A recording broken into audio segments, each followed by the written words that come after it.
Dear students, welcome on गुरु कृपा online platform. बच्चों, last lecture में अपना डिस्कशन है वो एस्केप वेलोसिटी तक कंप्लीट हो गया था। अब हम कंटिन्यू करें सैटेलाइट का मोशन और फिर प्लेनेट का सन के अराउंड मोशन आज कंप्लीट कर देंगे। तो ये मोशन ऑफ सैटेलाइट, तो लिखें इसमें satellite revolves around planet, satellite revolves around planet under the gravitational effect, under the gravitational effect. इसमें बेटा जी चार चीजें डिस्कस करनी होती है अपने को। सैटेलाइट का orbital speed, time period of revolution, satellite की एनर्जीज, सैटेलाइट का एंगुलर मोमेंटम। तो पहले orbital speed, orbital speed V nought O for orbital, ये तो है planet, capital R radius, capital M mass का प्लेनेट, इसके अराउंड आर रेडियस की ऑर्बिट में या प्लेनेट की सरफेस से एच हाइट की ऑर्बिट में, ये मान लो स्मॉल एम मास का सैटेलाइट रिवॉल्व होता हो वी नॉट से। तो for circular motion, for circular motion, for circular motion ये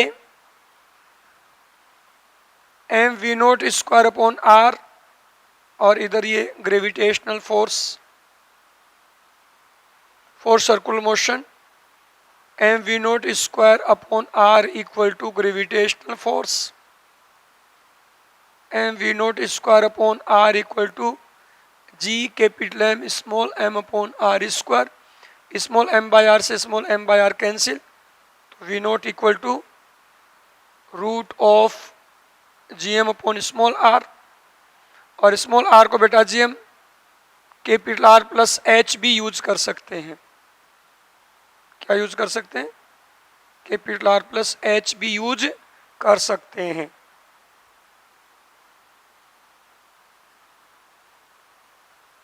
यूज कर सकते हैं कि नहीं?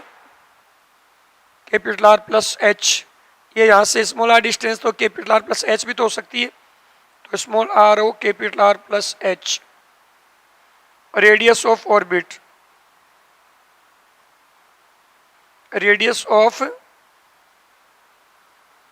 Orbit of satellite,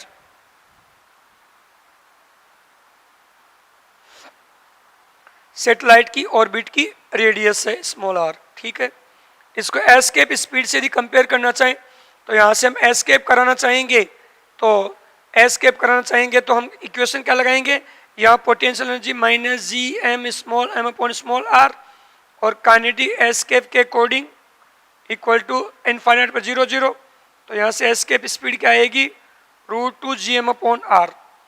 escape speed कितनी आएगी, root two G M upon small R. तो हम बोल सकते हैं कि ये एस्केप स्पीड अपॉन रूट 2 है, क्योंकि इसमें ऊपर 2 बनाने के लिए ऊपर नीचे 2 से मल्टीप्लाई करेंगे, ऊपर नीचे 2 से मल्टीप्लाई करेंगे, root two G M upon small R V escape बनेगा। तो ये रिजल्ट भी ध्यान रखें कि V nought equal to V escape upon root 2 है, या यूं कहें कि V escape equal to root two V nought है, V escape equal to root two V nought.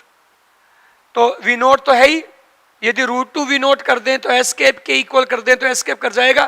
तो हम बोल सकते हैं कि सैटेलाइट को यदि उस सैटेलाइट की स्पीड को उसकी ऑर्बिटल स्पीड का रूट टू टाइम कर दें तो वह एस्केप कर जाएगा। तो लिख लें, if speed of satellite is made root two time, if speed of satellite, if speed of satellite is made root two time of its orbital speed, if speed of satellite is made root 2 time of its orbital speed, then satellite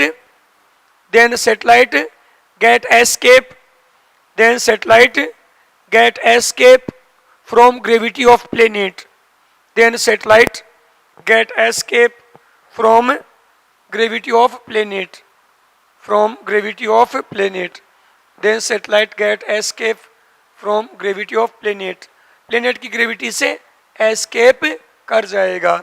एक और बहुत अच्छा question बेटा जी, statement कि satellite की planet के around motion को आप यूनिफॉर्म सर्कुलर मोशन बोल सकते हो।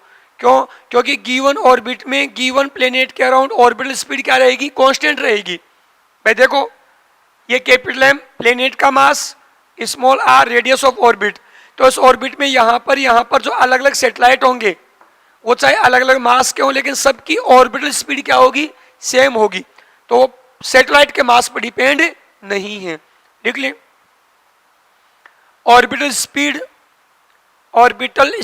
Of satellite, orbital speed of satellite does not depend on mass of satellite, does not depend on mass of satellite. It depends on mass of planet, it depends on mass of planet and radius of orbit of planet and radius of orbit of satellite, sorry, and radius of orbit of satellite. It depends on mass of planet and radius of orbit of satellite. तो इसके according हम बोल सकते हैं कि given planet के around given orbit में orbital speed constant होगी। तो लिख लें, orbital speed in given orbit around given planet, orbital speed in given orbit around given planet is constant, around given planet is constant, around given planet is constant. ये constant रहेगी orbital speed. ठीक है, अब हम अर्थ के लिए कहें यदि for satellite of earth, for satellite of अर्थ, तो उसमें क्या है? आप मास अर्थ का बोल दोगे, रेडियस अर्थ की बोल दोगे, और तो कुछ है ही नहीं। तो यहां अर्थ की रेडियस आर ई पुट कर दी हमने। For nearby satellite, for nearby satellite of Earth, Earth के नियर बाय सैटेलाइट के लिए, तो नियर बाय सैटेलाइट में से एच नेग्लिजिबल आर ई के कंपेयर में, तो एच को छोड़ दें, तो we naught approximately root of G M upon R E, root G R E, और रूट जी आर ई याद हो तो 8 किलोमीटर पर सेकेंड था। तो अर्थ के नियर बाय सैटेलाइट की ऑर्बिटल स्पीड कितनी? 8 किलोमीटर पर सेकेंड। तो ये ऑर्बिटल स्पीड की बात की बेटा जी। दूसरा point, time period of revolution, time period of revolution, time period of revolution, time period of revolution, time period of revolution, time period of revolution। एक रिवॉल्यूशन कंप्लीट करने में टाइम टेकन, तो एक रिवॉल्यूशन कंप्लीट करने में distance cover होगी 2 pi R v naught speed से। तो 2 pi R upon v naught क्या? Root G M upon R. तो यहां से t equal to 2 pi root R cube upon G M. तो ऊपर आर है, ये रूट आर ऊपर जाएगा, ऊपर वाले आर को रूट में जाएगा, आर स्क्वायर बन के जाएगा, आर क्यूब हो गया। T square equal to 4 pi square upon G M R cube, ये constant. For given planet constant होगा, फॉर गिवन प्लेनेट कांस्टेंट। तो हम बोल सकते हैं कि T square proportional R cube, T square proportional R cube, T proportional R की power 3/2।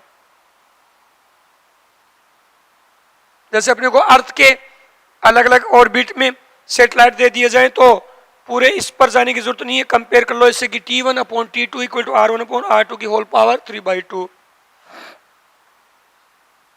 कई बार बेटा जी इस टाइम पीरियड ऑफ रिवॉल्यूशन को प्लेनेट की रेडियस और प्लेनेट की सरफेस से हाइट के टर्म्स में पूछने की कोशिश कर लेता है।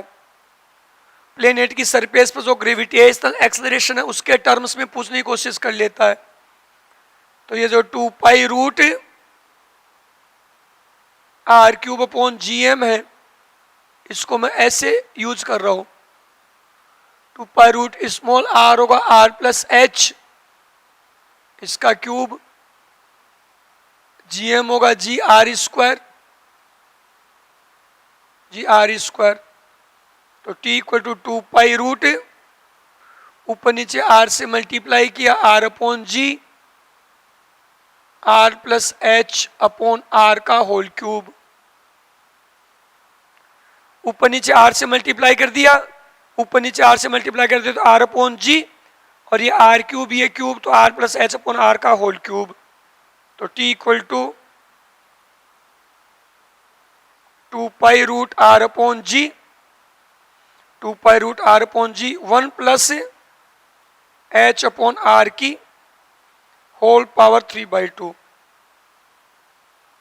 ये 1 प्लस एच अपॉन आर की होल पावर 3/2, ये रिजल्ट आ गया।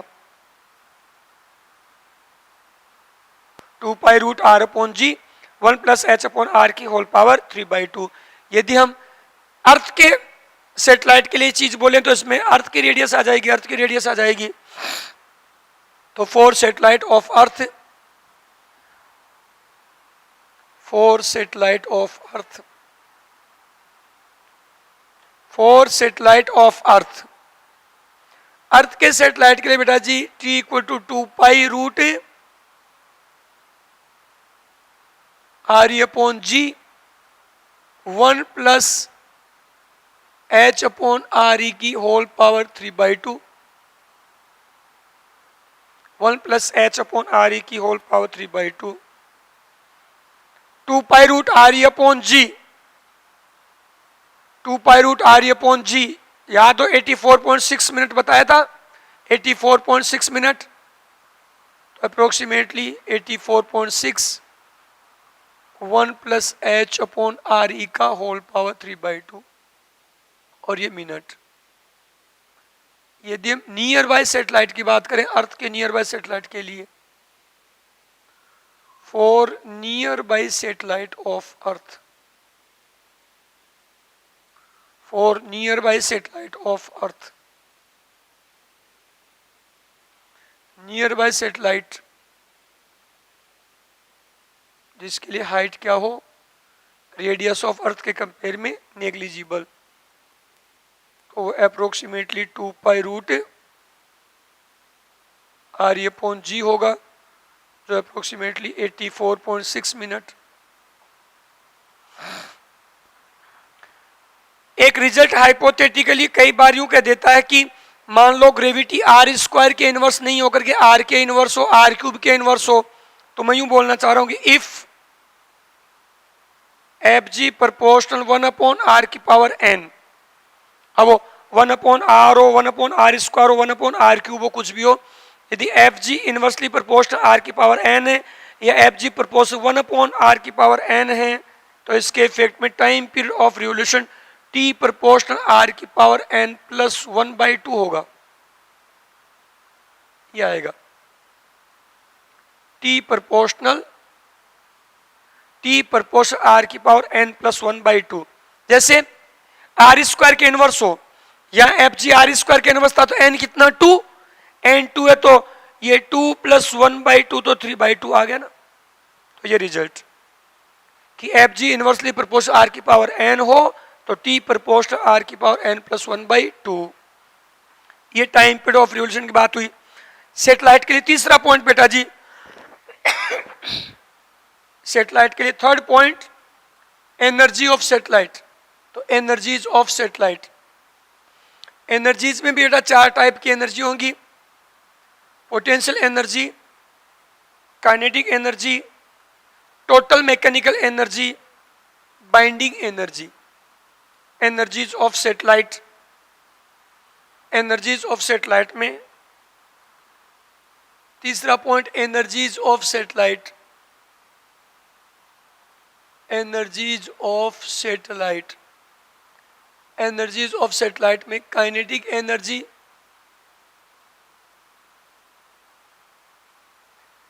Kinetic energy 1/2 mv0 square,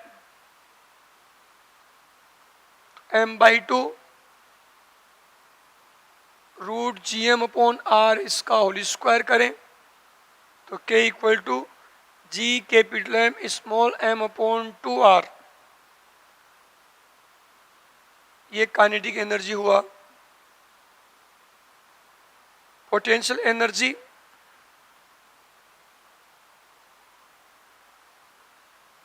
potential energy बोलते थे मास इनटू अनदर सोर्स का पोटेंशियल। तो एनर्जी किसकी बोल रहे हैं? सैटेलाइट की। तो mass of satellite into gravitational potential, gravitational potential, mass of satellite into gravitational potential due to planet, due to planet.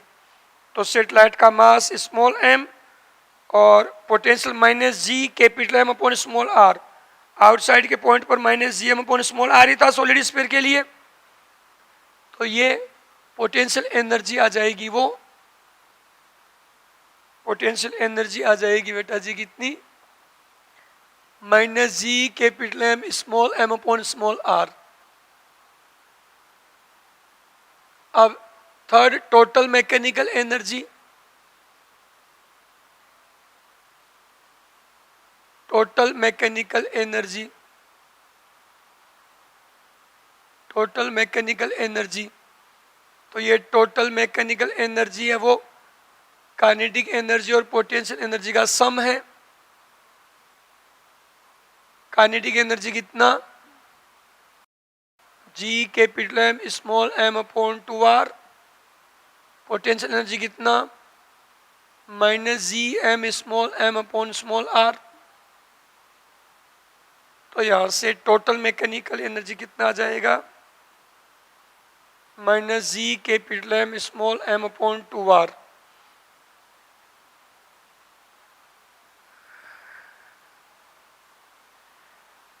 ये स्टैंडर्ड रिजल्ट बेटा जी कि कहीं भी इनवर्स स्क्वायर लॉ को फॉलो करने वाला फील्ड है तो इनवर्स स्क्वायर लॉ को फॉलो करने वाले फील्ड में, इनवर्स स्क्वायर लॉ को फॉलो करने वाले फील्ड में पोटेंशियल एनर्जी है नेगेटिव में उसका हाफ टोटल मैकेनिकल और पॉजिटिव में उतनी काइनेटिक।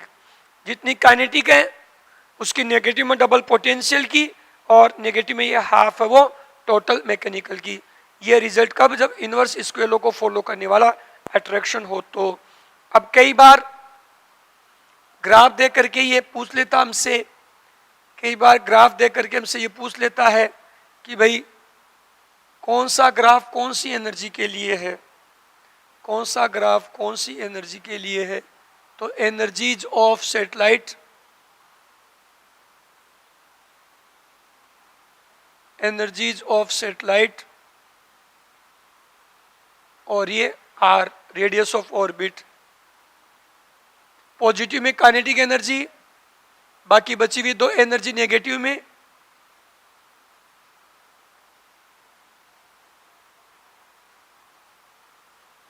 ये वेरिएशन ए के लिए, ये बी के लिए, सी के लिए। तो ए किसके लिए है? काइनेटिक के लिए। पॉजिटिव में तो ए की है काइनेटिक एनर्जी थी, काइनेटिक एनर्जी। बी किसके लिए और सी किसके लिए? बेटा टोटल मैकेनिकल और पोटेंशियल दोनों नेगेटिव में थी, पोटेंशियल और टोटल मैकेनिकल दोनों नेगेटिव में थी। अब ज्यादा नेगेटिव में कौन थी? ज्यादा नेगेटिव में कौन? पोटेंशियल। टोटल मैकेनिकल तो नेगेटिव में हाफ थी, तो ज्यादा नेगेटिव में पोटेंशियल है। तो ज्यादा नेगेटिव कौन? सी वाला है। तो सी पोटेंशियल एनर्जी के लिए है, सी पोटेंशियल एनर्जी के लिए है और बी टोटल मैकेनिकल एनर्जी के लिए, टोटल मैकेनिकल एनर्जी के लिए। ठीक है, टोटल मैकेनिकल एनर्जी के लिए बी है। कई बार यहां पर ये पूछता है कि सैटेलाइट की ऑर्बिट चेंज करने के लिए रिक्वायर्ड वर्क डन। तो सैटेलाइट एक ऑर्बिट में है, अब दूसरी ऑर्बिट में जाएगा तो ऑर्बिट चेंज होने से, पोजीशन चेंज होने से पोटेंशियल एनर्जी चेंज हो गई, और दूसरी ऑर्बिट में ऑर्बिट स्पीड अलग होगी तो काइनेटिक एनर्जी भी चेंज होगी। तो सैटेलाइट की ऑर्बिट चेंज करेंगे तो उसका पोटेंशियल एनर्जी भी चेंज होगा, काइनेटिक एनर्जी भी चेंज होगा, इट मींस उसका टोटल मैकेनिकल एनर्जी चेंज होगा। तो सैटेलाइट की ऑर्बिट चेंज करने के लिए, सैटेलाइट की ऑर्बिट चेंज करने के लिए हम रिक्वायर्ड वर्क डन बोलेंगे, वो उसकी टोटल मैकेनिकल एनर्जी में चेंज के इक्वल बोलेंगे। तो लिखें required work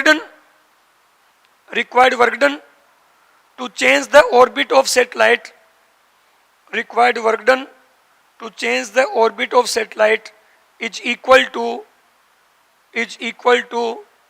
change in total mechanical energy of satellite, is equal to change in total mechanical energy of satellite, is equal to change in total mechanical energy of satellite, total mechanical energy of satellite.